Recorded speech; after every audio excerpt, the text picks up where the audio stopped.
Baik, Assalamualaikum warahmatullahi wabarakatuh. Alhamdulillahilladzi bi ni'matihi tatimmus shalihat alladzi khalaqal mauta wal hayata liyabluwakum ayyukum ahsanu amala. Asyhadu an la ilaha illallah wahdahu la syarikalah wa asyhadu anna Muhammadan abduhu wa rasuluhu. Allahumma shalli ala Muhammad wa ala ali Muhammad. Alhamdulillah, puji dan syukur kita panjatkan kepada Allah. Kita selalu berterima kasih kepada Allah atas semua nikmat-nikmat yang diberikan kepada kita semua.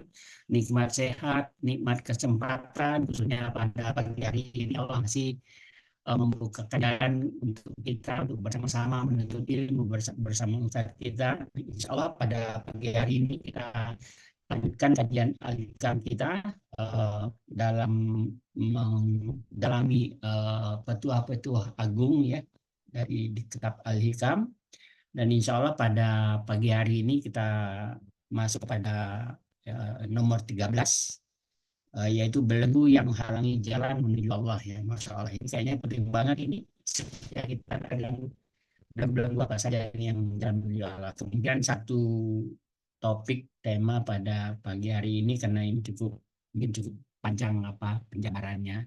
Baik Bapak Ibu sekalian, kita siapkan hati kita siapkan alat tulis barangkali kalau yang perlu kita tulis, dan kita mulai cara kita dengan sama-sama baca basmalah.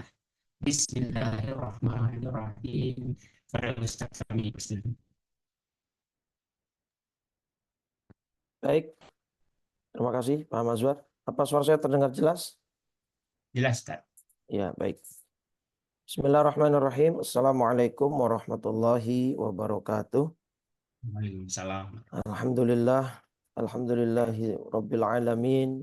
Wal aqibatu lil muttaqin wala udwana illa 'alal zalimin. Wassalatu wassalamu ala asyrafil anbiya wa khatamil mursalin. Sayyidina wa nabiyyina wa maulana Muhammadin wa ala alihi wa sahbihi haqqa qadrihi wa miqdarihil azim. Subhanaka la ilma lana illa ma 'allamtana innaka antal alimul hakim. Rabbi shrah li sadri wa yassir li amri wahlul 'uqdatam min lisani yafqahu qawli wa saddid lisani wahdi qalbi bihaqqi sayyidina Muhammadin sallallahu alaihi wasallam, amma ba'du. Fa ya ayyuhal hadirun wal hadirat, segenap pengurus dan serta kajian Husnul Khotimah Institute yang pagi ini mudah-mudahan kita mendapatkan keberkahan dari Allah, dan kita masuk ke dalam doa Nabi Muhammad SAW yang mendoakan umatnya agar diberkahi pada pagi harinya. Allahumma barik li ummati fi bukuriha. Semoga kita masuk dalam kategori umat Nabi yang mendapatkan doa tersebut. Salawat riring salam tak lupa senantiasa kita curah limpahkan kepada junjungan kita baginda Nabi besar Muhammad sallallahu alaihi wasallam beserta seluruh keluarganya, para sahabat dan pengikutnya hingga yaumil qiyamah. Mudah-mudahan kita semua yang hadir kelak mendapat syafaat dari baginda Rasulullah sallallahu alaihi wasallam. Amin. Amin ya rabbal alamin. Baik Bapak Ibu yang dimuliakan oleh Allah Subhanahu wa taala, pagi ini insyaallah kita akan membahas hikmah selanjutnya dari kitab Al-Hikam karya Imam Ibnu Athaillah As-Sakandari, yang tepatnya insyaallah pagi ini kita akan membahas tema yang atau hikmah yang ke-13. Dan hikmah ini akan cukup menyita waktu dalam penjabarannya dan penjelasannya, sehingga mungkin pada pagi ini kita hanya akan membahas satu hikmah saja. Tapi mudah-mudahan satu hikmah ini pun dapat membekas di hati kita sehingga dapat kita resapi dan kita fahami secara baik dan mendalam untuk kemudian kita amalkan dan kita kerjakan. Bismillahirrahmanirrahim. Qala Syekhul Mu'allif rahimahullahu ta'ala wa adaman naf'a bihi wa bi barakati ulumihi wa bikum fit daraini amin radhiyallahu ta'ala anna wa ankum. Ila an qal al hikmatu tsalitsatu asyarah. Hikmah yang ke-13. Kaifa yashriku qalbun suwarul akwani muntabi'atun fi mir'atihi. Am kaifa yarhalu ilallahi wa huwa mukabbalun bisyahawatihi. Am kaifa yatma'u ayyadkhula hadratallah wa huwa lam yatatahhar min janabati ghafalatihi.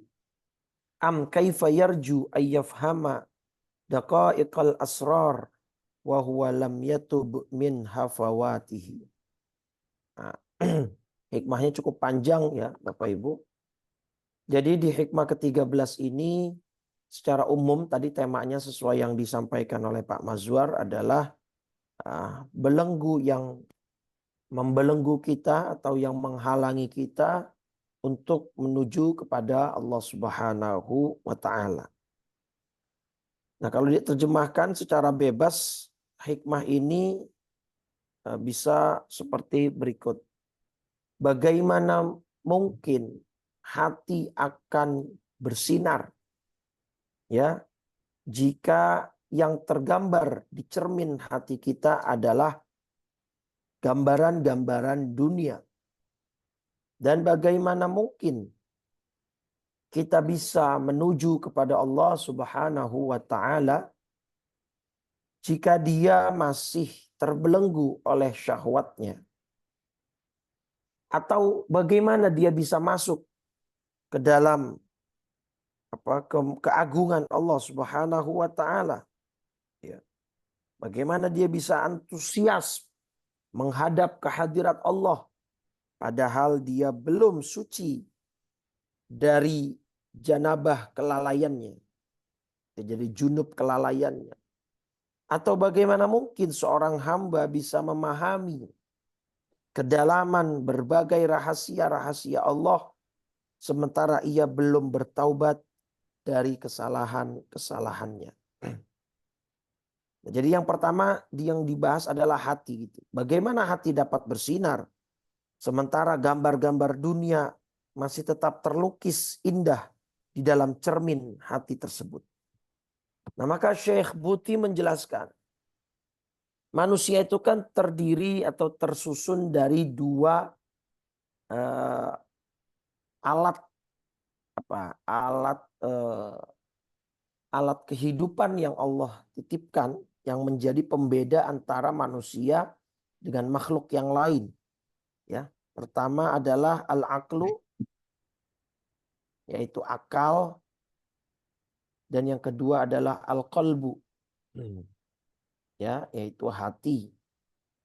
Ya, hati di sini bukan yang dimaksud adalah organ hati, limfa bukan ya, atau liver itu bukan ya. Tapi hati di sini yang dimaksud adalah sebuah sebuah sensor atau sebuah alat yang oleh Allah disematkan di dalam diri manusia untuk merasakan marah, merasakan cinta, merasakan sayang, merasakan benci dan lain sebagainya. Ya. Nah, maka di dalam diri manusia ini, nah, akal itu punya fungsi ya untuk yudrik wa ya'i dalam bahasa itunya. Ya. Artinya akal ini punya tugas dan fungsi untuk mencari informasi ya dan mengetahui hakikat segala sesuatu. Ya. Sedangkan al-qalbu ini itu tadi saya bilang sebagai wadah tempatnya rasa, baik itu cinta ya, misalnya marah, benci dan lain sebagainya. Nah, manusia kalau dia menggunakan akalnya ya secara dominan, maka yang terjadi akibatnya adalah manusia tersebut akan bisa menjalani hidup ini dengan dengan proporsional gitu ya. Kata Syekh Buti, manusia itu kalau menggunakan akalnya lebih dominan, dia akan bisa menjalani hidup ini dengan baik Ya, dia akan bisa menjalani hidup ini dengan proporsional dan fungsional gitu ya, proporsional dan fungsional. Tetapi sayangnya dari berbagai studi yang beliau nanti tampilkan di sini bahwa ternyata manusia dengan akal dan hatinya ini banyak yang tidak bisa membagi porsinya dengan proper gitu ya, dengan baik. Nah, secara faktual manusia itu lebih cenderung menggunakan hatinya. Bahkan ada semacam riset bahwa manusia itu menggunakan hatinya 80%, sedangkan akalnya hanya 20%. Nah, jadi karena manusia itu terdiri dari dua unsur ini, dari dua sensor ini, akal dan hati, manusia itu ketika sudah menjadi orang yang pintar, dia akan pintar sekali. Tapi kalau dia menjadi orang yang bodoh, akan bodoh sekali.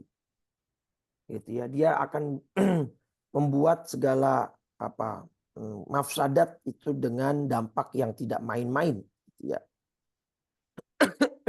Nah, baik. Jadi manusia itu bahkan bukan 80 ya, maaf. Tadi di sini 70, di sini 20, Pak. Nah, sorry 30 berarti di sini. Nah, tadi saya katakan bahwa kalau manusia bisa menggunakan akalnya dengan proporsional, insya Allah hidupnya akan jauh lebih baik, hidupnya akan lebih proporsional dan fungsional. Kita ambil contoh begini, Pak. Manusia ketika di jalan raya gitu ya, misalnya mungkin mobilnya tersenggol, tergores gitu kan. Nah, ketika emosi yang kemudian memuncak itu memenuhi hatinya, maka akal sudah hampir dipastikan tertutup. Kalau tidak kita bisa katakan tertutup semua, mungkin sebagian besar akan tertutup gitu. Nah, padahal akal itu sudah mengetahui bahwa kalau kita misalnya ribut, berantem, adu mulut itu endingnya tidak akan pernah baik gitu ya. Akal mengetahui informasi itu. Akal memahami sepenuhnya akan dampak daripada itu. Tetapi tadi secara faktual manusia lebih dominan menggunakan perasaannya daripada akalnya gitu.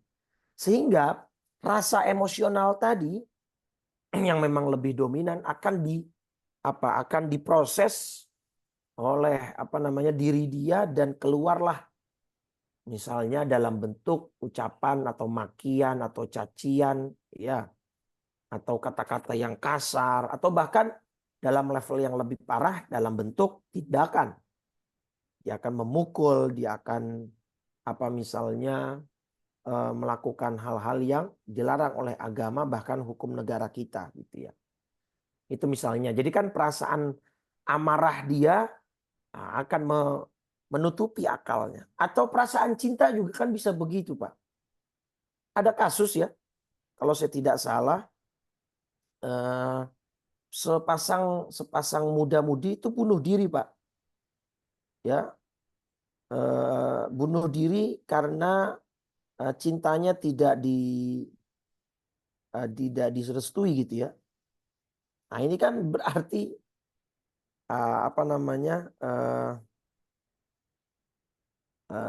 hati dia menutupi akal buruk dia gitu ya. Dan di sini kok malah apa ini?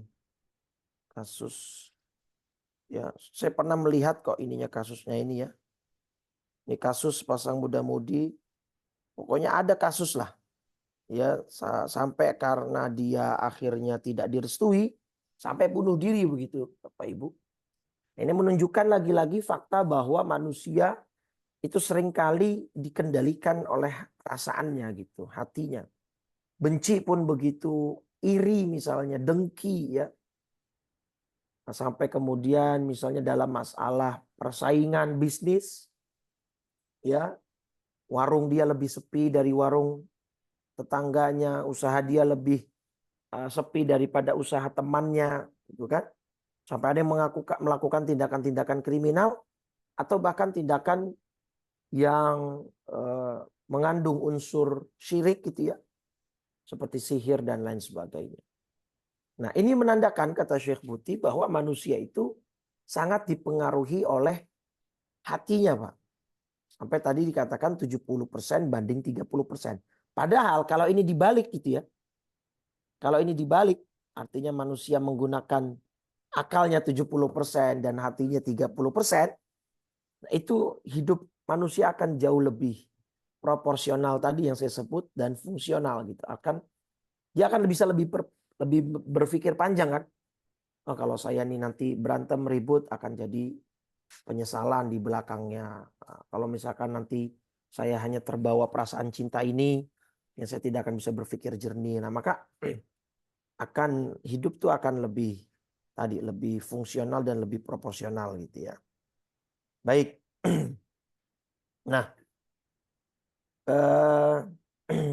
harapannya memang bahwa akal itu bisa menundukkan rasa.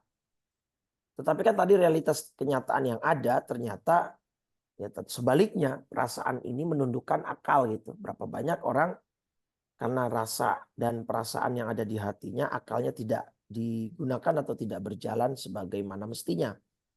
Gitu ya. Di sini Syekh Buti mencontohkan hati itu sebagai yang mengendalikan, sedangkan akal, kalau kita pakai persentase tadi gitu ya, 70 orang menggunakan hati, berarti ini kan sebagai supir, ya, sebagai pengendali. Akal ini hanya sebatas lampu, ya, lampu penerang mobil gitu ya, artinya lampu mobil atau motornya gitu ya. Jadi akal itu cuma sebagai apa namanya, penerang saja, tahu di depan ada lubang, ada ini gitu. Tapi yang menentukan ini nanti akan jatuh ke lubang itu atau tidak ya perasaan itu, hati itu. Maka si hati ini diibaratkan sebagai pengendali, sebagai supir. Nah,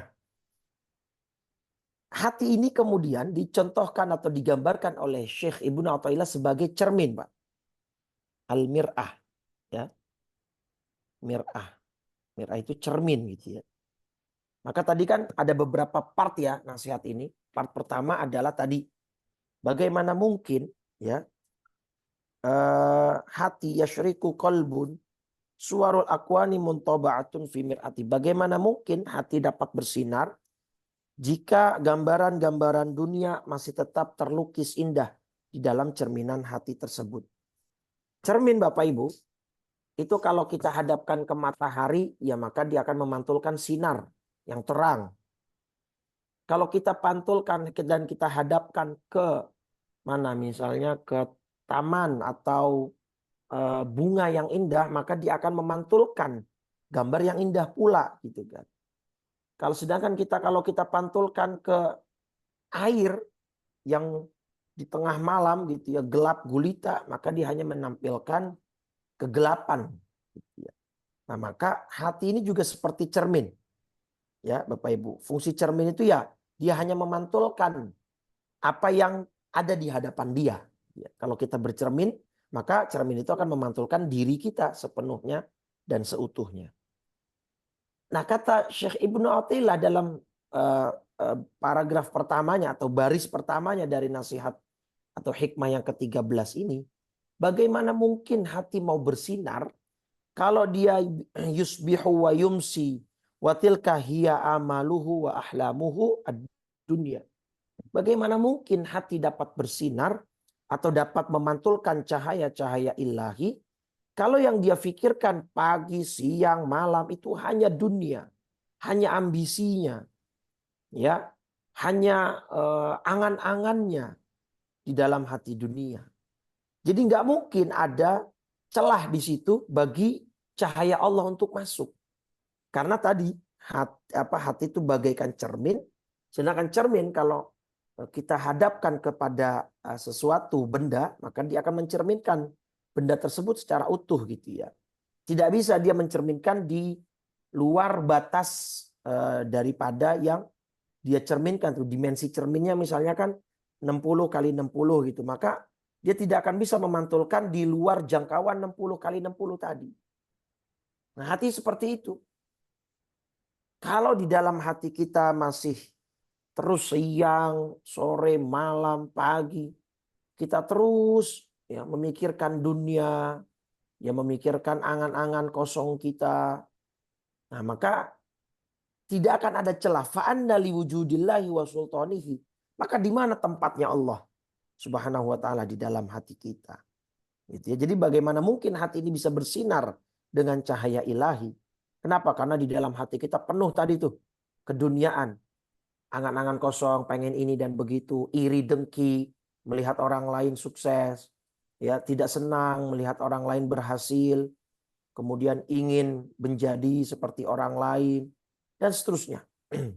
Maka ketika hati itu sudah dipenuhi kegelapan seperti itu, cahaya ilahi nggak masuk. Cahaya dan kegelapan itu kan nggak mungkin bersatu, Pak. Bu, karena huma naqidun itu lawan kata. Siang dan malam nggak mungkin jadi satu. Ya toh? Sinar atau terang dan gelap juga tidak mungkin jadi satu. Nah, ketika hati kita dipenuhi gambaran-gambaran lukisan dunia itu tadi, dari mulai angan-angan kosong, ambisius dan lain sebagainya, maka cahaya Allah nggak mungkin masuk karena antara cahaya dan kegelapan itu lawanan kata, tidak mungkin bersatu. Ya, itu sebuah dua hal yang kontradiktif yang tidak mungkin jadi satu gitu ya. Nah, inilah yang kemudian dimaksud oleh Allah dalam surat Al-Mutaffifin. Ya. Surat 83 ya Bapak Ibu, di ayat 13 kalau saya tidak salah. Nah, 14 ya Bapak Ibu. Yang dimaksud dengan ron. Nah, ron. Kalla bal rana ala qulubihim ma kanu yaksibun. Ya, sekali-kali tidak, bahkan apa yang mereka kerjakan itu telah menutupi hati mereka.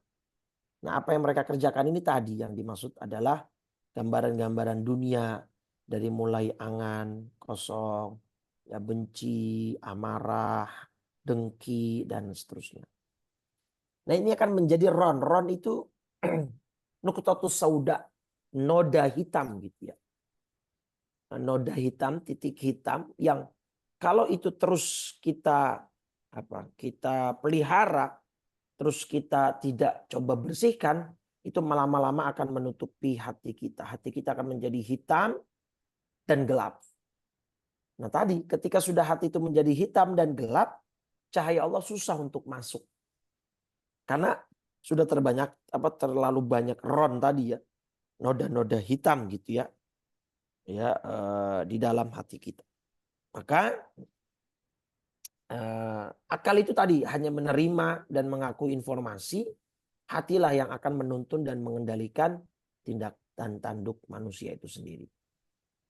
Nah, maka kata Syekh Buti, kalau kita mau menyaksikan fakta yang ada di tengah-tengah kita, seluruh manusia di dunia ini, di muka bumi ini, itu nggak sampai 1/4 yang benar-benar bisa menjadikan akal sebagai penentu hidupnya, gitu ya, penentu tindakannya. Maka selebihnya itu lebih banyak dari mereka yang menjadikan hati, menjadikan kalbu ini sebagai penentu tindakannya. Dan itu bisa menjadi berbahaya. Karena yang bisa membedakan mana yang hak dan yang batil itu adalah akal. Misalnya, koruptor tahu bahwa tindakan korupsi itu melanggar agama dan melanggar hukum negara. Akalnya pasti memberitahu informasi seperti itu di dalam diri dia. Akalnya itu bisa membedakan bahwa ini hal buruk ya dalam hal agama maupun dalam koridor konteksnya hukum negara. Tetapi karena hatinya sudah dipenuhi ambisi, syahwat, ya maka hatinya lah yang akan menuntun dia, yang akhirnya dia tetap melakukan korupsi gitu. Padahal dia tahu korupsi itu Enggak. Sama anak-anak muda kita yang main judi, anak-anak kita yang minum khamar, yang melakukan zina. Secara akal kalau mereka ditanya dalam hal kebenaran atau tidaknya perbuatan dan tindakan mereka, pasti mereka mengakui bahwa ini salah, ya, ini tidak dibenarkan oleh agama maupun negara. Tetapi karena hati dia sudah dipenuhi dengan syahwat, dengan dunia, maka hati inilah yang akan menuntun dia tetap berjudi, tetap minum khamar, dan tetap melakukan zina dan seterusnya. Gitu ya.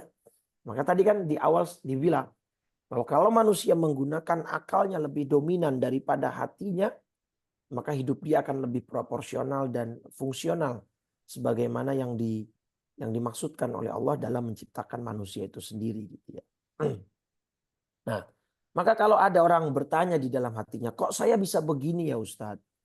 Ya Syekh, saya tuh yakin kok sebenarnya bahwa judi nggak boleh, minum khamar itu haram, zina itu bisa menyebabkan orang terkena penyakit AIDS dan lain sebagainya. Saya tahu secara akal itu, secara sadar, saya tahu itu salah, tapi saya nggak bisa nih ngelawan perasaan saya. Ya tadi jawabannya, karena qalbuka mudhlimun birran, hati kamu sudah tertutup, sudah gelap karena banyaknya noda titik hitam tadi yang disebut ron dalam surat Al-Mutaffifin ayat 14 tadi, gitu ya. Sehingga hati kita sudah menjadi gelap dan hitam, sehingga tidak ada lagi ruang untuk kemudian cahaya Allah masuk ke dalam hati kita, karena tadi kebanyakan kita ya menentukan tindakan itu dari hati kita. Nah, maka Allah berfirman dalam surat Al-Hadid surat 57 ya Bapak Ibu, ayat ke-16. Nah, kita perhatikan dengan seksama ayat ini. Bismillahirrahmanirrahim.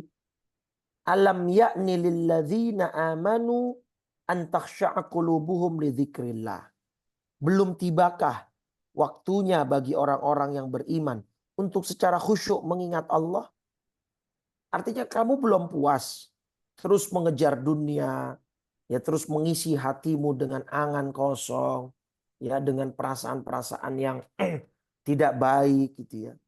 Dan belum tibakah waktunya bagi manusia yang beriman untuk mematuhi kebenaran yang telah diwahyukan kepada mereka, gitu ya. Wala yakunu kalladzina utul kitaba min qabl. Janganlah mereka berbuat atau berlaku seperti orang yang telah menerima kitab sebelum itu. Apa perbuatan mereka? Fatala alaihimul amadu. Nah, kemudian mereka melalui masa yang panjang sehingga hati mereka menjadi keras. Tuh ya. Hati Pak, tema kita ini. Orang-orang terdahulu ya di hatinya berangan-angan, punya tujuan hidup yang semuanya dunia oriented, gitu ya. Tidak ada waktu, tidak ada ruang untuk di dalam hatinya dia bisa secara khusyuk mengingat Allah. Nah, makanya ini ada kaitannya dengan hikmah ke-12 Bapak Ibu, kalau ingat tentang uzlah ya. Di hikmah ke-12 itu kan tentang uzlah. Betapa pentingnya Syekh Ibnu Athaillah menekankan betapa pentingnya manusia yang beriman itu punya waktu khusus untuk beruzlah, untuk bertafakkur ya hakikat dirinya di mungkin sepertiga malam terakhir atau di waktu-waktu senggang. Maksudnya itu nanti ke sini untuk supaya hati kita itu bisa lunak ya, untuk hati kita itu mungkin bisa kita bersihkan sedikit demi sedikit dari ron atau noda hitam yang mungkin saat ini sudah banyak di dalam hati kita, gitu ya. Baik. Nah, ini ada sebuah kisah Bapak Ibu yang mungkin cukup menggambarkan ya keadaan manusia yang dimaksud oleh Syekh Buti tadi atau Syekh Ibnu Athaillah tadi dalam surat surat Al-A'raf ya, surat 7 ayat 100. Jadi ayat 175 dan 176. Surat Al-A'raf surat ke-7 ayat 175 176 ini adalah sebuah kisah yang oleh para mufassir, kebanyakan para mufassir itu merujuk kepada kisah seorang yang bernama Bal'am bin Ba'uro, Bapak Ibu. Ini seorang ulama di Bani Israel di zaman dulu gitu ya.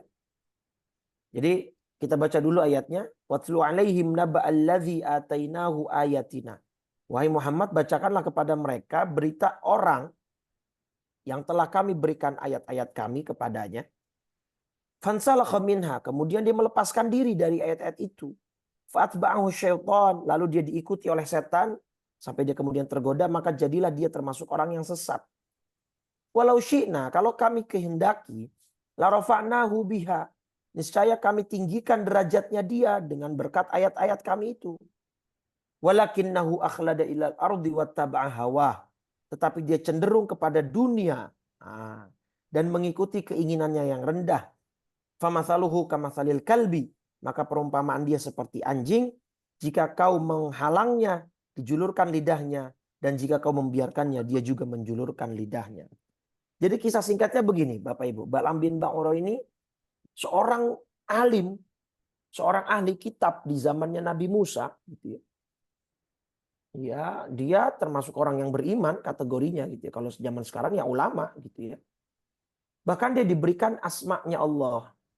Dia diberikan asrar, rahasia-rahasia Allah yang tidak diberikan kepada makhluk dan manusia yang lain.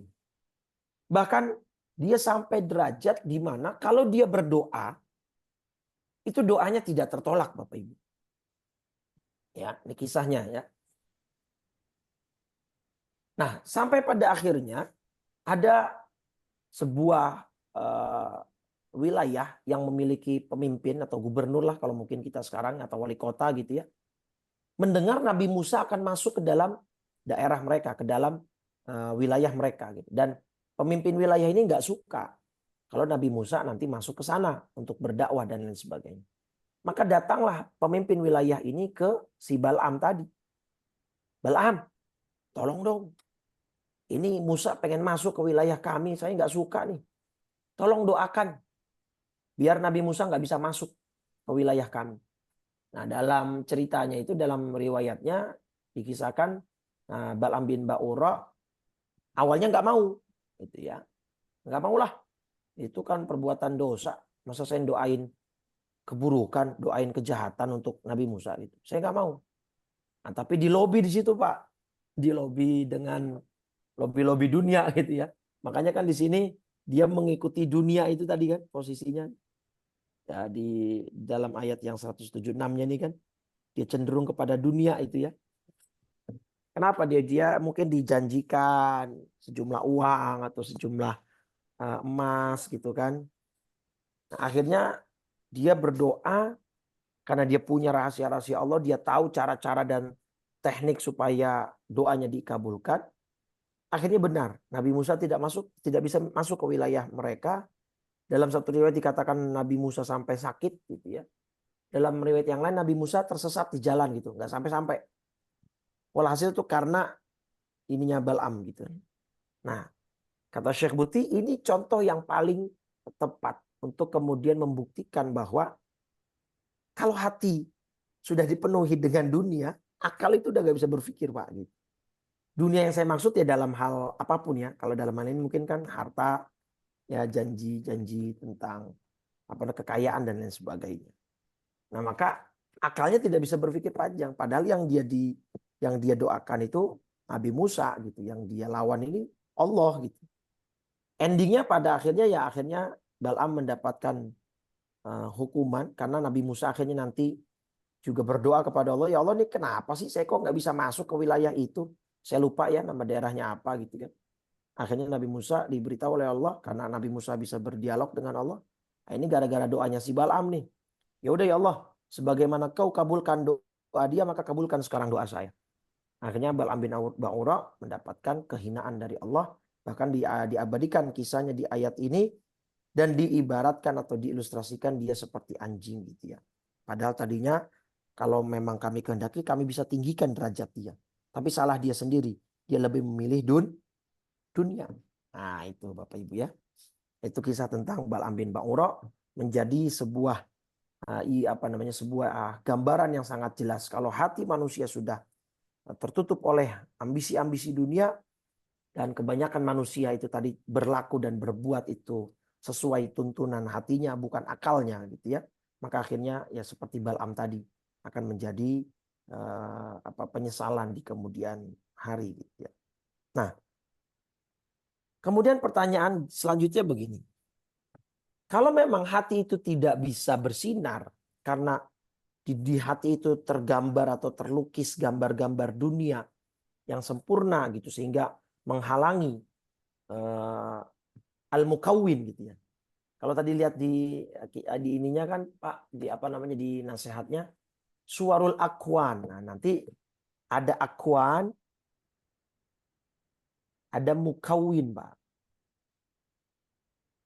Ya, akwan ini artinya apa namanya, karya. Nah, mukawwin adalah pembuat karyanya. Nah, dunia ini kan karyanya Allah Pak. Mukawwin Allah sebagai pembuat karyanya gitu kan. Nah, suwarul akwan muntaba'atun fi qalbi. Jadi karya-karyanya Allah artinya dunia ketika sudah memenuhi relung hati kita, nggak ada tempat lagi tuh untuk masuk sang pembuat karya gitu. Karena kita sudah terlanjur dihipnotis, ya, terlanjur kita sudah menyelam terlalu dalam di karya Allah yang begitu indah. Entah itu mungkin harta, wanita gitu ya, jabatan. Jadi kita terlalu menyelam lebih dalam sehingga kita tidak sadar kalau kita akan tenggelam gitu. Ya, padahal ini semua tidak ada apa-apanya ketika kita bandingkan dengan si pembuat karya, sang pembuat karya. Ya, sang maha besar yang dimaksud dalam hal ini adalah mukawwin adalah Allah Subhanahu wa taala gitu ya.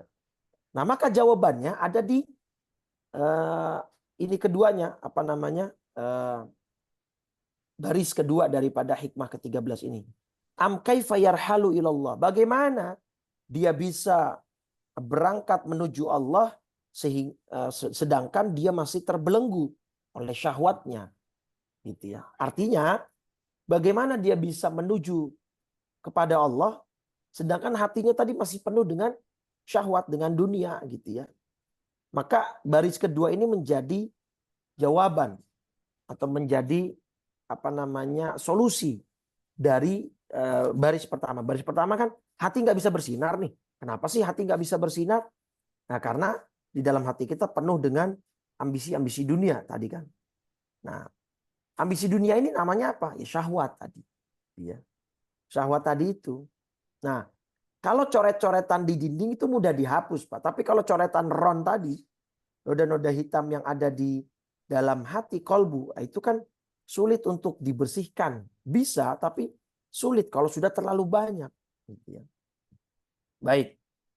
Nah, maka bagaimana cara kita untuk bisa berlepas diri dari belenggu syahwat yang membuat kita tidak bisa berjalan menuju Allah?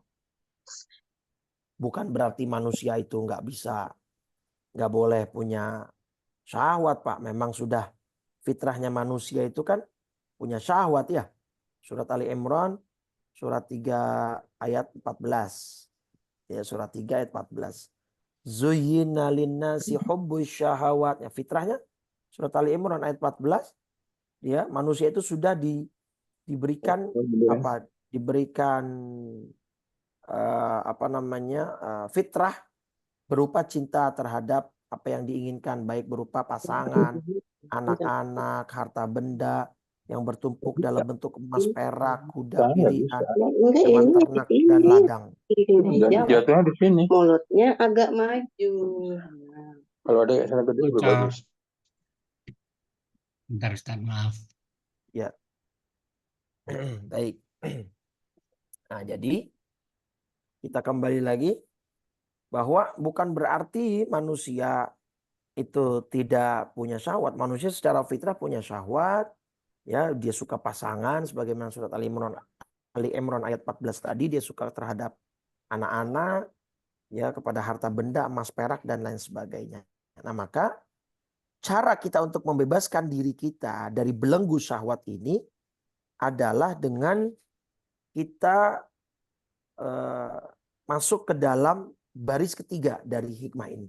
am kaifa yatma'u ayyadkhula hadratallah wa huwa lam yatatahhar min janabati ghaflatihi. Bagaimana dia bisa semangat dan antusias untuk hadir ke hadirat Allah, untuk datang ke hadirat Allah sedangkan dia belum bersuci dari junub ghaflahnya gitu ya. Ini bahasanya menarik nih, Syekh Ibnu Athaillah bilangnya junub ya, junub ghaflah. Artinya berarti ghaflahnya ini udah sangat dalam gitu ya, sangat banyak gitu. Junub kan hadas besar Pak ya, kalau dalam bahasa fikih ya. Janabah itu kan hadas besar yang mewajibkan seseorang untuk mandi janabah gitu. Nah, berarti yang dimaksud oleh Syekh Ibnu Athaillah ini, gimana mungkin dia bisa merasakan kehadiran Allah atau masuk ke dalam hadratillah sedangkan dia belum bersuci dari apa? Dari junubnya ghaflah dia gitu. Artinya ghaflah dia sudah terlalu jauh nih. Kelalaian dia sudah terlalu dalam sehingga dia sudah terlalu jauh dari Allah Subhanahu wa taala gitu ya. Jadi masalah intinya itu adalah ghaflah, Pak. Ya, kelalaian kita terhadap Allah. Nah, ini dia. Kelalaian kita terhadap Allah Subhanahu wa taala. Jadi gimana mungkin kita masuk ke dalam keagungannya dan kebesarannya hadirat Allah gitu ya, sehingga kita bisa seakan-akan menyaksikan Allah, bisa melihat Allah gitu ya. Sedangkan hati kita lalai, hati kita belum bersih dari junub gitu, belum kita mandikan hati kita dari dari junub kelalaian kita. Jangankan kita masuk ke dalam hadratnya Allah ya. Kita saja ketika junub nggak boleh masuk masjid kan Pak? Ya enggak? Surat An-Nisa ayat 43 itu kan? Nah, surat An-Nisa surat 4 ayat 43. Ya. Apa kata Allah? La taqrabus shalah wa antum sukara. Wala junuban, di sini kalimatnya illa abiri sabilin hatta tagtasilu. Ya, jangan pula kamu hampiri masjid ketika kamu dalam keadaan junub. Nah, ini kan junub. Ini junub dalam term fikih ya, dalam terminologi ilmu fikih. Yang perempuan haid, yang laki-laki mungkin keluar air mani, nggak boleh kita masuk ke masjid Pak, iktikaf di masjid dalam keadaan junub. Itu saja kita dilarang secara ilmu syariat. Ini kita mau masuk ke dalam ilmu hakikat ma'rifat yang lebih dalam. Kita mau hadir ke hadratillah. Sedangkan junub ghaflah di dalam hati kita belum kita sucikan. Belum kita mandikan hati kita ini. Gak boleh. Ini saja yang junub bisa dibersihkan dengan mandi saja. Masuk masjid gak boleh kecuali sekedar lewat saja. Untuk jalan gitu kan. Mungkin dia melintasi masjid itu gitu kan. Nah ini di sini bahasa Syekh Ibnu Athaillah junub ghaflah gitu ya. Junub kelalaian, junub lalai. Jadi lalai kita ini sudah terlalu jauh dari Allah. Nah maka muskilahnya atau masalahnya di situ Pak. Nah sekarang bagaimana cara menghilangkan ghaflah itu? Cara menghilangkan kelalaian itu gimana? Nah obatnya ada di hikmah selanjutnya Pak. Maka hikmah ini menjadi satu kesatuan utuh yang tidak bisa dipisahkan gitu ya. Nah hikmah selanjutnya yang terakhir, bagaimana am kaifa yarju ayyafhama daqaiqal asrar wa huwa lam yatub min hafawatihi. Bagaimana dia bisa memahami rahasia-rahasia Allah yang sangat dalam sedangkan dia masih belum bertaubat dari kegelincirannya atau dari kesalahannya atau dari kekhilafannya, dari dosa-dosanya. Nah ini urutan prosesnya gini Pak. Kathratul hafawat, banyak dosa menyebabkan kita ghaflah. Ya, kita urutkan Pak. Jadi kalau dari nasihatnya itu kan atas ke bawah. Tapi secara urutan prosesnya dari bawah ke atas Pak. Ntar kita simpulkan di akhir. Kita buka lagi nasihatnya secara umum. Pertama, ya banyaknya maksiat ya, itu menyebabkan kita ghaflah. Lalai. Gitu ya. Atau lalai. Nah, lalai ini yang kemudian menyebabkan kita apa di sini? Wal istighraq fil ghafalat wasabab fil istislam li asri syahwat.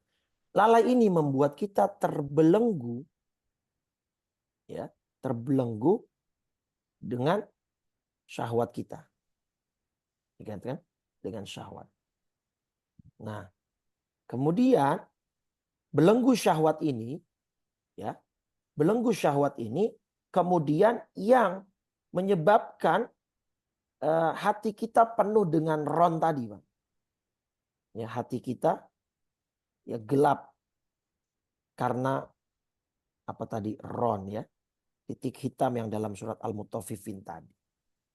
Nah, ketika hati kita sudah gelap, maka hati kita tidak akan bisa bersinar. Ya, tidak bersinar.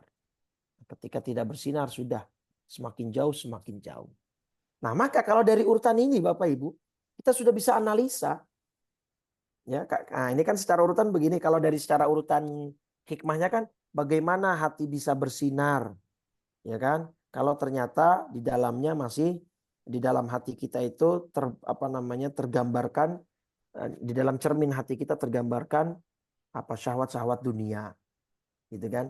Bagaimana kita bisa masuk ke dalam menuju kepada Allah kalau memang masih terbelenggu oleh syahwat? Bagaimana kita bisa hadir ke hadapan Allah kalau kita masih belum mandi janabah dari kelalaian kita? Nah, bagaimana kita bisa mengetahui rahasia Allah kalau kita masih banyak maksiat? Nah, maka step awal untuk kita kemudian bisa membuat hati kita bersinar gitu ya dengan cahaya ilahi adalah dengan sebisa mungkin melepas diri dari maksiat. Gitu, Pak. Jadi ini sumber awalnya tuh di situ. Jadi kalau sudah bebas dari maksiat, bebas dari lalai, gitu kan? Kalau sudah bebas dari lalai, syahwat ini tidak lagi bisa membelenggu kita. Kalau syahwat sudah tidak membelenggu kita, hati kita akan memiliki banyak ruang atau space untuk masuk cahaya Allah sehingga hati kita menjadi bersinar. Begitu, Pak. Ya, Syekh Buti menjelaskannya sangat baik dan sangat runut gitu ya. Nah, maka bukan yang dimaksud oleh Syekh Buti kita bebas dari dosa 100%. Tidak ada, Pak, Bu. Ya, manusia yang 100% bebas dari dosa itu tidak ada. Ya, manusia itu selain para nabi maksudnya ya. Selain para nabi yang memang bergelar maksum. Ya, para nabi itu bergelar apa? Maksum, ya, dipelihara dan dijaga dari dosa oleh Allah Subhanahu wa taala, baik dosa kecil apalagi besar gitu ya. Tapi yang dimaksud adalah dengan juhda istita'atika, semampunya, sekuatnya kita bisa menghindari maksiat. Itu yang harus kita lakukan. Misalnya kita berbuat dosa salah, segera bertaubat. Niat untuk tidak Allah ta'ud, untuk tidak mengulangi lagi. Maka syarat taubat kan 3, Pak. Syarat taubat itu kalau dalam konteks hablum minallah, ya. Syarat taubat itu kalau dalam konteks hablum minallah 3, Pak. Pertama apa? An-nadamah, penyesalan. Ya, dia menyesal. Ada rasa menyesal berbuat dosa. Yang kedua, al-iqla'. Al-iqla' itu berhenti dari maksiat yang saat ini dia lakukan atau stop lah biar ya dia stop dari maksiat yang dia lakukan. Yang ketiga al-azmu alla ya'ud. Ya. Azam yang kuat ya. Azam kuat untuk tidak kembali melakukan maksiat yang sama, untuk tidak lagi lakukan. Nah, ini kalau kaitannya hablum minallah. Kalau kaitannya dengan hablum minannas, syaratnya 4 tambah 1, Pak. Apa? Al-istihlal. Ya. Istihlal. Istihlal itu meminta halal dari yang bersangkutan. Artinya kalau kita punya salah, minta maaf.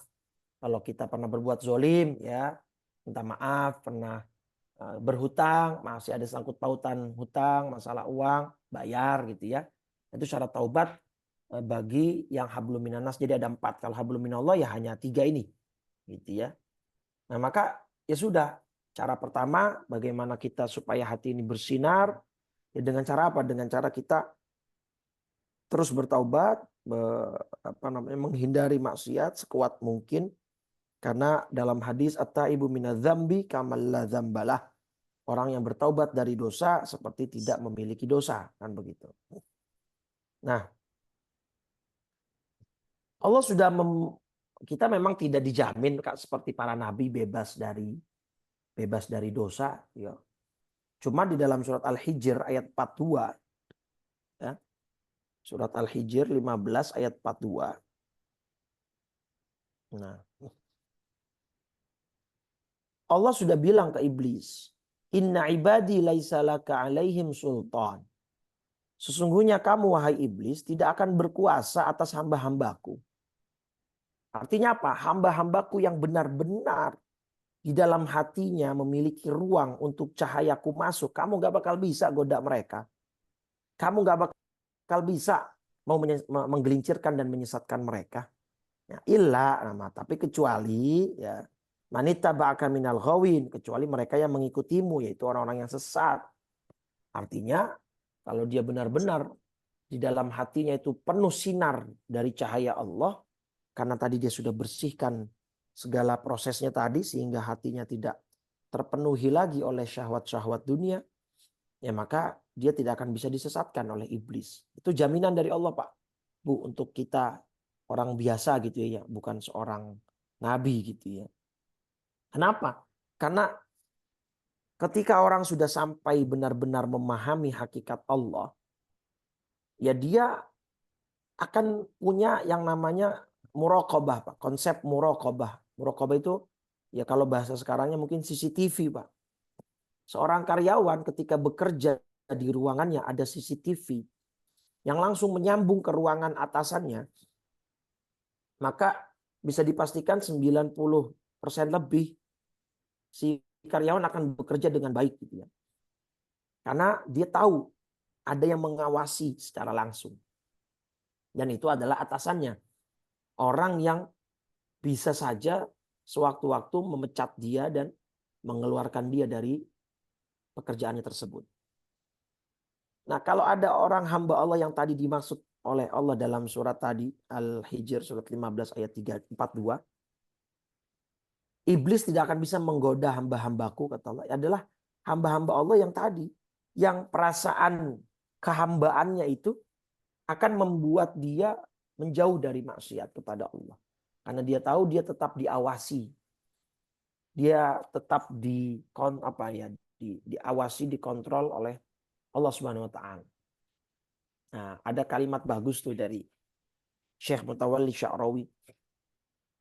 Kalau tidak salah ini hadis qudsi gitu ya.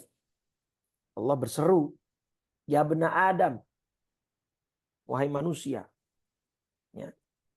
Lau ta'taqiduna anni lam araka."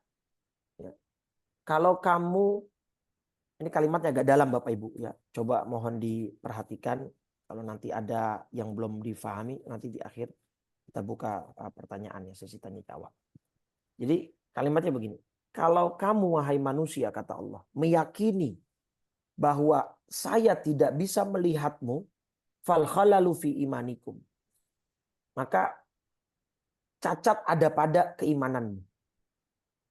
Artinya kalau kita tidak yakin bahwa Allah bisa melihat kita, berarti iman kita cacat, Pak. Nah, kita kan yakin Allah melihat kita kan di setiap saatnya, di setiap tindak tanduk kita, baik saat kita tidur atau saat kita sadar gitu kan, Allah melihat kita. Maka kalau ada orang ya tidak meyakini bahwa Allah tidak melihat dia, tidak bisa melihat dia, berarti imannya cacat. Oke.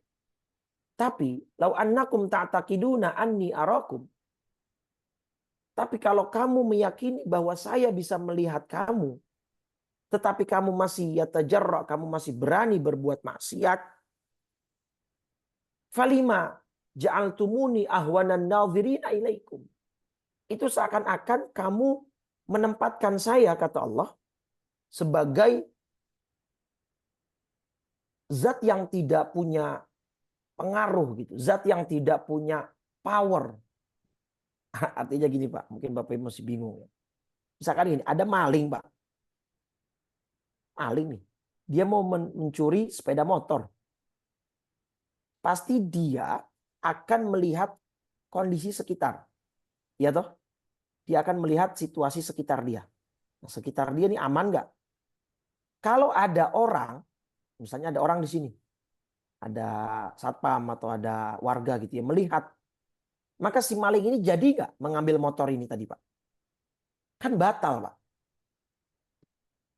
Atau misalnya sepasang muda-mudi, dia ingin berbuat tidak senonoh di pinggir jalan atau di dalam taman. Ketika tamannya kosong, ya ini kan kemarin juga ada kejadian kan yang di Taman Umum Jatinegara itu ya. Satpol PP menemukan banyak limbah atau sampah alat kontrasepsi gitu ya. Nah, misalnya di taman kosong dia ingin melakukan hal tidak senonoh, tapi lewat orang Pak. Ada orang lain. Apakah si muda-mudi itu tetap melakukan hal tidak senonohnya? Atau dia akan segera pergi dari tempat itu karena malu atau takut ketahuan, takut ditangkap gitu ya. Ya kan? Pasti kan anak muda-mudi ini kan akan pergi menjauh gitu ya. Atau setidaknya dia berhenti melakukan hal-hal yang tidak senonoh tadi gitu. Nah, artinya ketika manusia ingin berbuat jahat dan ada yang mengawasi, ada yang melihat, yaitu manusia lain saja, dia tidak jadi atau tidak berani melakukan niat jahatnya, maka kenapa? Kalau kita sedang sendiri, kok kita seakan-akan tidak menganggap Allah itu ada. Jadi seakan-akan kita tidak menganggap Allah itu ada. Buktinya kalau sendiri kita berani berbuat maksiat, berani berbuat dosa, berani berbuat jahat. Karena tidak ada yang lihat. Berarti kita kan kalau kita bilang tidak ada yang lihat, berarti kita tidak menganggap Allah ini ada. Berarti seakan-akan posisi Allah di bawah orang-orang tadi ini, Bapak Ibu. Yang ketika ada orang-orang ini tadi melihat orang ini berbuat jahat, maka si penjahat ini akan batal melakukan kejahatannya. Terus berarti kan seakan-akan posisi Allah di bawah mereka. Paham yang saya maksud ya? Paham dari kalimat ini ya? Berarti kan dia tidak merasakan adanya muraqabatullah. Tidak merasakan adanya pengawasan Allah gitu. Jadi boro-boro dia mau masuk ke dalam kategori ihsan. Nah, ihsan itu kan apa? Anta'budallaha ka'annaka tarahu. Ya. Ihsan itu kamu melihat, kamu beribadah seakan-akan engkau berada di hadapan Allah. Kalau engkau belum bisa seperti itu, maka yakinilah fa innahu yarok. Allah itu melihatmu. Nah, jadi kalau yang seperti ini, ketika sendiri, ketika sepi, ketika tidak ketahuan, dia tetap melakukan kejahatannya, melakukan dosanya dan maksiatnya, berarti kan dia tidak menganggap keberadaan Allah. Di satu sisi ketika dia ketahuan sama orang lain berbuat jahat, berbuat dosa, maksiat, dia nggak jadi. Dia batalkan perbuatan jahatnya. Berarti seakan-akan dia memposisikan Allah di bawah orang-orang tadi. Gitu ya. Nah itu. Jadi jangan sampai seperti itu Bapak Ibu. Nah, orang kalau sudah sampai derajat ihsan, Bapak Ibu. Nah, tadi kita balik lagi. Ketika orang sudah masuk ke dalam derajat ihsan, seakan-akan dia beribadah di hadapan Allah, dia merasakan kehadiran Allah, atau paling tidak dia meyakini bahwa dia dilihat oleh Allah, maka tadi kita balik ke akuan tadi Pak. Ketika dia melihat akuan, ya akuan ini ya karyanya Allah, alam semesta lah. Dia lihat alam semesta ini beserta isinya, entah itu mungkin harta, emas, duit, wanita, anak gitu ya. Dia tidak menjadikan akuan ini sebagai belenggu yang bisa menutup hatinya. Justru orang-orang yang sudah sampai derajat ihsan ini akan menjadikan akuan atau alam semesta ini mengantarkan dia kepada mukawin tadi. Sang pembuat karya, yaitu Allah Subhanahu wa taala. Dia melihat, waduh, indahnya ya gunung ini. Maka saya sering bilang ke jamaah-jamaah saya juga Bapak Ibu, kalau kita lagi melakukan rihlah, perjalanan safar gitu ya, nggak mungkin di keliling Indonesia atau ke luar negeri gitu lah. Misalnya kita naik pesawat nih. Coba lihat, pesawat bisa terbang itu karena siapa? Karena Allah atau karena kecanggihan teknologinya? Iya enggak? Nah, misalnya di ayat surat misalnya di sini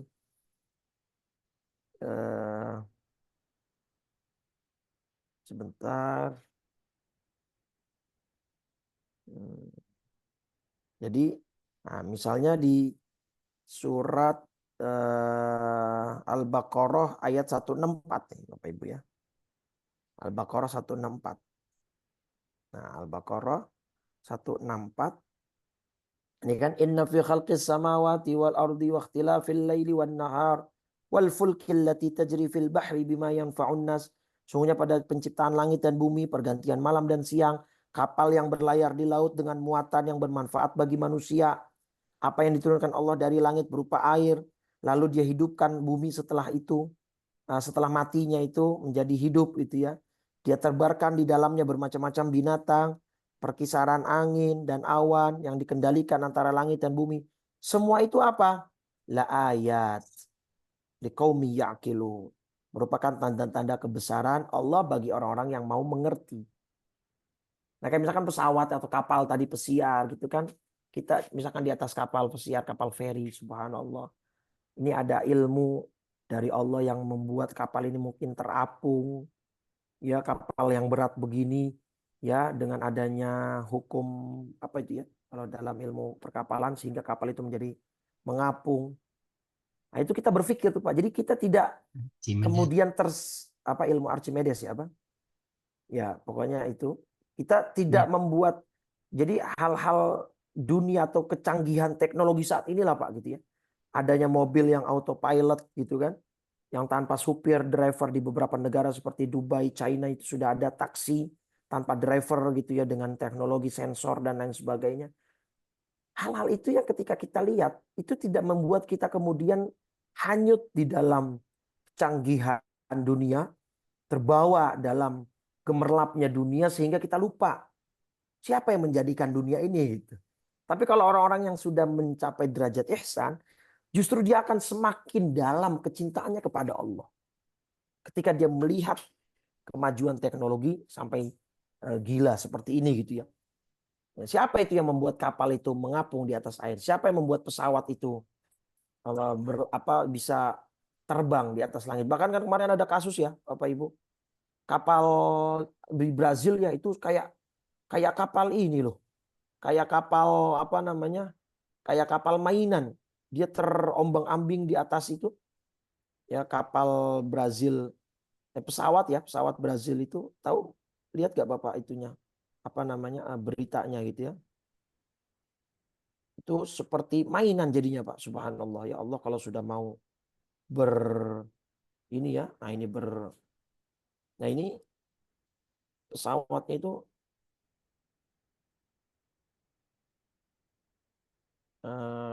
ada tayangan amatirnya ya. Bukan ini yang amatirnya itu yang terlihat dia terombang-ambing di atas langit ya. Ini bukan ya. Oh bukan yang ini yang sebelumnya. Jadi pesawat Brazil ya. Nah ini yang terombang-ambing ini Pak. 61 korban itu ya tuh lihat. Itu pesawat Pak.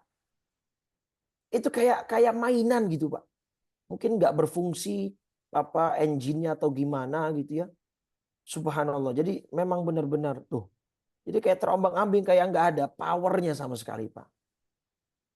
Ya. Jadi siapa coba sebenarnya yang menerbangkan pesawat itu? Allah atau kecanggihan teknologi kita? Itu kan sudah disinggung oleh Allah dalam surat apa Pak? Al-Mulk ya Pak.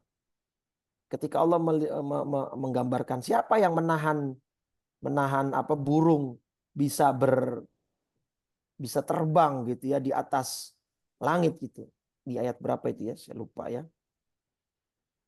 Artinya Allah ingin memberikan gambaran yang utuh kepada kita untuk berpikir kira-kira siapa itu yang sebenarnya nah ini di ayat 19 Pak. Awalam yarau ila thairi fauqahum shaffati wa yaqbidun. Tidakkah mereka memperhatikan burung-burung yang mengembangkan dan mengatupkan sayapnya di atas mereka, gitu ya. Tidak ada yang menahannya di udara selain Allah. Ya kalau kita boleh kaitkan dengan kecelakaan pesawat Brazil tadi kan, ya pesawat itu kan burung besi kan, istilahnya kita mengistilahkan pesawat itu burung besi gitu. Yang menahan itu bukan engine, bukan kecanggihan teknologi, itu Allah, Pak. Gitu. Nah, maka orang-orang yang mencapai derajat ihsan melihat hal-hal semacam itu di alam semesta, itu bukannya dia terpedaya atau terhanyutkan dalam kecanggihan dunia dan alam semesta ini, justru membuat dia semakin mantap imannya ya kepada Allah Subhanahu wa taala. Jadi orang-orang semacam itu sudah tidak lagi membaca Quran itu hanya di mulut, tapi sudah merasakan bahwa Al-Quran itu hidup, gitu ya. Semakin mantap hatinya, semakin mantap keyakinannya kepada Allah Subhanahu wa taala, sehingga dia menjadikan tadi ya akuan alam semesta ini, menjadikan dia untuk sampai kepada Al-Mukawwin, yaitu Allah Subhanahu wa taala. Nah, maka Bapak Ibu, terakhir sebagai kesimpulan gitu ya, kita harus menjadikan akuan ini jembatan penghubung antara kita dengan Allah. Apalagi kalau kita mau misalkan bertafakur, kita punya nikmat ini, kita punya nikmat itu, kita bisa ini dan bisa itu. Di saat mungkin sekarang kalau dalam konteks kita sekarang bulan Agustus kemerdekaan Bapak Ibu ya, kita punya nikmat kemerdekaan di saat mungkin beberapa negara saudara kita masih dalam peperangan, tidak memiliki rasa aman yang kita miliki saat ini gitu kan. Ini semua siapa yang memberikan? Kan Allah Subhanahu wa taala. Jadi jadikan itu sebagai jembatan penghubung yang menghubungkan kita dengan Allah. Karena manusia itu al-insan abdul ihsan, Pak. Manusia itu hamba atau budak kebaikan. Sekarang gini, ada orang sedang terlilit hutang, yang sedang menghadapi masalah keuangan yang teramat sulit untuk dia tuntaskan. Datang misalnya kawan dia yang sudah sukses, diberikannya oleh kawan ini sejumlah uang yang bisa menuntaskan masalah keuangan dia. Maka si orang ini dalam tanda petik ya, bahasa kasarnya, disuruh jadi apapun orang ini akan mau gitu ya. Iya kan? Wah Pak Bos, wah kamu ini orang terbaik ini, saya jadi apapun mau deh. Kamu sudah membantu saya, sudah mengeluarkan saya dari kesulitan ini. Jadi dia akan mengabdi, dalam tanda petik, mengabdikan hidup dia kepada orang yang menolong dia. Padahal orang itu menolong hanya satu kali misalnya. Tapi orang yang ditolong ini tidak akan melupakan pertolongannya sedetik pun. Karena mungkin ya dia sudah benar-benar dalam masa sulit yang bisa saja menyebabkan dia putus asa dan bunuh diri. Datanglah pertolongan ini sebagai, oh kamu seperti malaikat yang menolong saya. Loh, padahal dari alam janin kita dikasih sama Allah gitu. Kenapa kita tidak berbuat dan tidak bersikap yang sama? Allah yang menolong kita setiap saat, Allah yang memberikan kita nikmat setiap saat gitu loh. Kenapa kita lupakan itu? Nah, gitu ya. Kalau kita bisa mengaitkan segala nikmat yang kita punya kepada Al-Mun'im, kepada Allah yang memberi nikmat, niscaya kita akan bisa membuat hati kita tidak terpenuhi oleh atau tidak terberdaya oleh syahwat dunia tadi. Baik, kita kembali ke ke hikmahnya. Ya, seperti tadi yang sudah saya jelaskan, kaifa yashriqu qalbun, bagaimana hati ini akan bersinar. Suwarul aqwan itu ya, bahwa lukisan-lukisan alam semesta, lukisan-lukisan dunia muntaba'atun fi mir'atihi. Itu terlukis indah, terlukis sempurna di dalam cermin hati dia. Sudah penuh.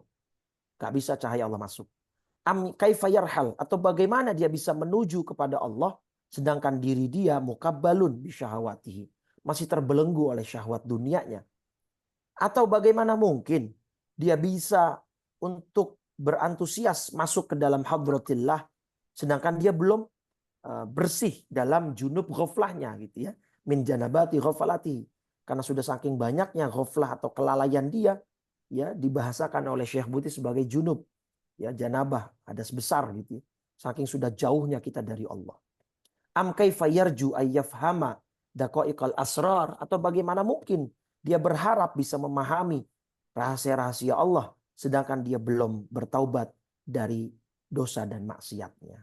Nah, maka caranya adalah bagaimana dibalik, Pak. Ya, jadi nanti caranya itu dibalik dari sini ke atas gitu ya. Atau seperti yang tadi sudah saya sketsakan ya gambarannya ya di seperti ini ya. Maka maksiat itu menyebabkan kita ghaflah. Ya, ghaflah atau lalai membuat kita terbelenggu dari syahwat. Syahwat dunia membuat hati kita gelap karena terlalu banyak nokta apa hitam itu ya, noda hitam, ron tadi, maka tidak bisa bersinar. Maka gimana biar hati kita bisa bersinar? Ya, yang paling pertama, step awal yang paling pertama harus kita lakukan adalah bersihkan diri kita dari maksiat dengan cara bertaubat kepada Allah Subhanahu wa taala. Jangan seperti kisahnya Bal'am bin Ba'ura tadi ya. Orang yang sudah diberikan kemuliaan oleh Allah malah menjadi orang yang dihinakan oleh Allah, bahkan diilustrasikan sebagai anjing di dalam Al-Qur'an karena dia mengikuti syahwat dunianya yang sudah memenuhi relung hatinya.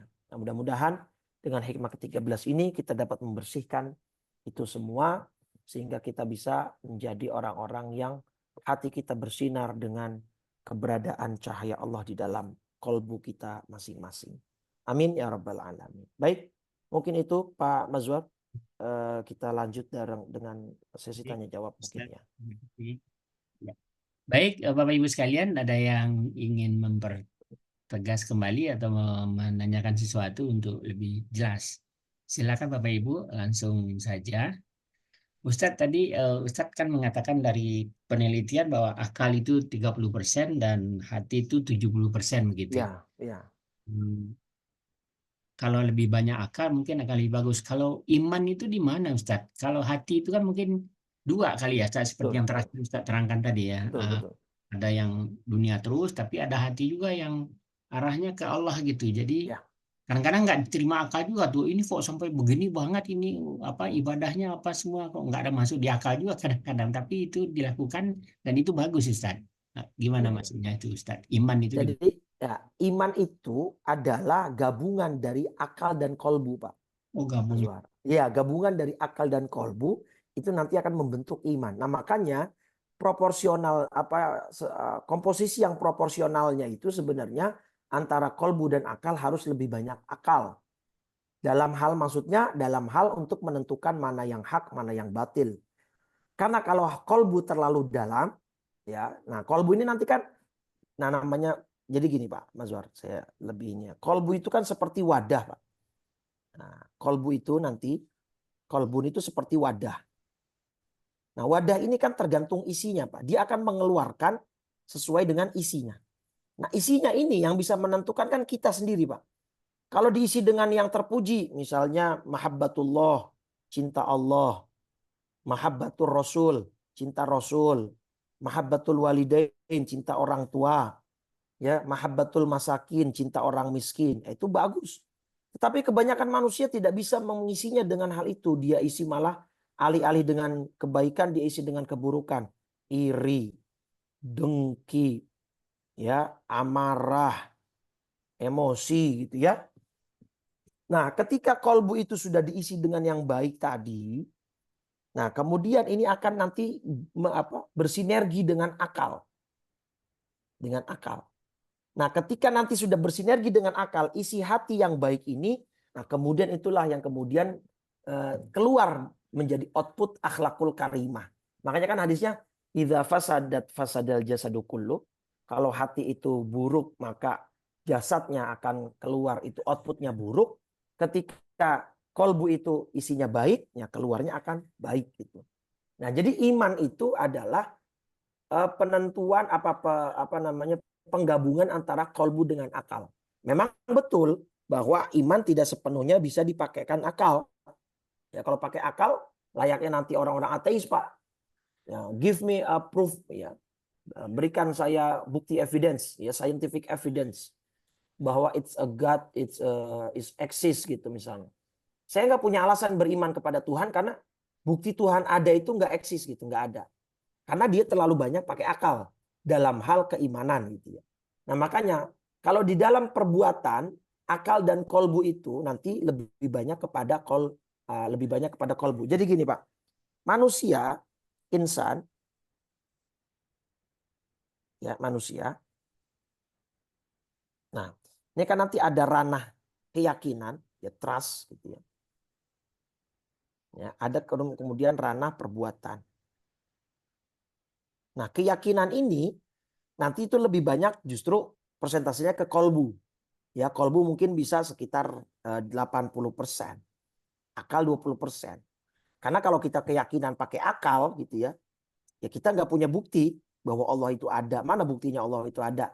Zatnya Allah gitu. Yang diminta orang-orang ateis kan nggak ada gitu ya. Kalau kita pakai Al-Quran ya karena kita sudah beriman dengan Al-Qurannya gitu kan. Ya walaupun nanti masih bisa debatable, tapi kan dalil keberadaan Allah ya adanya alam semesta ini Ustaz. Itu. Bagi kita meyakini, tapi bagi mereka kan susah gitu. Nah kalau untuk perbuatan Pak, tadi yang saya bilang, itu manusia lebih banyak pakai hatinya. Ini terbalik nih yang di atas nih. Ya ini benar. Ini hati di sini ya. Nah, ini hati di sini harus pakai 8%. Nah kalau di sini hati 20 atau 30% kebanyakan orang dalam perbuatannya. Nah akalnya hanya akalnya 30% terbalik ini ya. Hatinya 70%. Jadi hatinya inilah yang membuat orang itu akhirnya berbuat dan bertindak begitu Pak. Maka tadi misalkan koruptor, dia tahu nih korupsi ini salah. Secara akal dia tahu ini salah. Tapi karena hatinya sudah terpenuhi dengan syahwat pengen cepat kaya, ya maka akhirnya dia tetap lakukan. Padahal dia tahu akalnya mengatakan itu salah. Gitu. Nah, mungkin gambaran simpelnya begitu, Pak Mazwar. Ya. Jadi kalau untuk keyakinan kita harus gunakan. Maka iman itu penggabungan antara dua ini, Pak. Gabungan antara akal dengan kolbu ini. Cuma nanti dalam hal keyakinan dan perbuatan itu persentasenya berbeda-beda. Mungkin seperti itu, Pak Mazwar. Baik. Wallahu a'lam bishawab. Baik Ustaz, terima kasih. Ya. Bapak Ibu masih ada yang Pak Abdul Syukur kayaknya. Bukan. Masih ketutup ininya. Tidak ada Bapak Ibu sekalian? Baik, kalau tidak ada silakan Ustadz kita tutup. Kebetulan jam 7 juga ya. Terima kasih Bapak Ibu semua atas atensi dan perhatiannya. Jadi sekali lagi cara supaya hati kita bersinar, supaya kita bisa menuju kepada Allah, supaya kita bisa mencapai derajat maqam al-ihsan. Pertama kali yang harus kita lakukan, bersihkan diri kita dari dosa dan maksiat. Sehingga kalau kita sudah bersih dari dosa dan maksiat sekuat yang kita bisa, kelalaian kita akan berkurang. Ya, ketika kelalaian berkurang berarti otomatis perhatian kita kepada Allah akan meningkat gitu ya.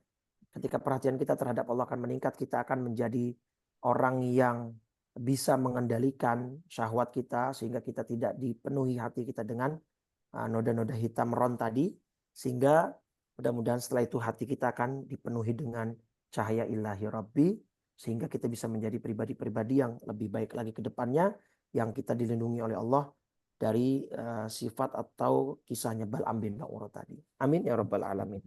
Baik, kita tutup dengan 3 kali kalimat tauhid dan doa kafaratul majlis. Afdalu ma qultuhu ana wan nabiyuna min qabli la ilaha illallah la ilaha illallah la ilaha illallah Muhammadur Rasulullah sallallahu alaihi wasallam kalimatu haqqin 'alaiha nahya wa 'alaiha namut wa biha nub'atsu insyaallah taala minal aminin. Allahumma inna nas'aluka husnal khatimah wa na'udzubika min syarril aqibati wa su'il khatimah. Allahumma a'inna ala dzikrika wa syukrika wa husni ibadatik. Allahumma nawwir qulubana binuri ma'rifatik bi rahmatika ya arhamar rahimin. Rabbana atina fid dunya hasanah wa fil akhirati hasanatan wa qina adzabannar. Sallallahu ala sayyidina Muhammadin wa ala alihi wa sahbihi wasallam. Walhamdulillahi rabbil alamin. Subhanakallahumma wa bihamdika asyhadu an la ilaha illa anta astaghfiruka wa atubu ilaik. Kurang lebih dari saya mohon maaf. Assalamualaikum warahmatullahi wabarakatuh. Waalaikumsalam warahmatullahi Assalamualaikum warahmatullahi wabarakatuh. wabarakatuh. Ketemu beberapa pekan lagi. Baik Bapak Ibu sekalian, kita tutup acara kita pagi hari ini dengan sama-sama kembali diulang hamdalah dan doa kafaratul majelis. Subhanakallahumma wa bihamdika asyhadu an la ilaha illa anta astaghfiruka. Assalamualaikum warahmatullahi wabarakatuh. Waalaikumsalam Waalaikumsalam warahmatullahi warahmatullahi wabarakatuh. wabarakatuh. Ustaz. Ya, Terima kasih Pak Bapak Ibu. Ustaz, terima Ya, kasih Pak Mas sama-sama. Pak, terima kasih. Terima kasih. Saya tutup ya. Ya.